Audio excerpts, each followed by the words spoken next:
Ya soka la Tanzania, uwepo wa Wallace Karia naweza nikasema ni miongoni mwa vitu ambavyo vimechagiza mafanikio makubwa, si katika ligi yetu hii hapa ambayo kwa sasa ipo nambari 6, lakini pia hata ukija katika upande wa kimataifa unaweza ukashuhudia ni namna gani ambavyo mafanikio yameweza kukua makubwa.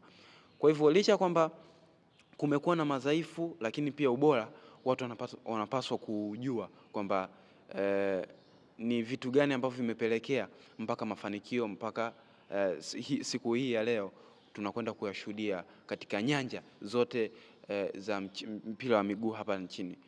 Tayari vimeshaanzishwa vituo mbalimbali, ukiachana na ligi yetu kupanda thamani.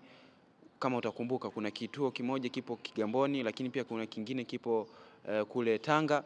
Kwa hiyo inakuwa ni sehemu ya yale mafanikio ya ile bodi ya ligi pamoja na shirikisho la mpira wa miguu.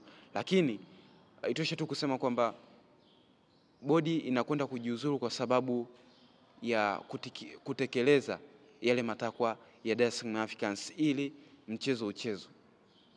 Kwa hiyo ilikuwa ni lazima wao wajiudhuru alafu Young Africans wacheze mchezo? Kwao imebidi wafanye hivyo kwa sababu siku zote unapofanya jambo huwa unaangalia faida na hasara.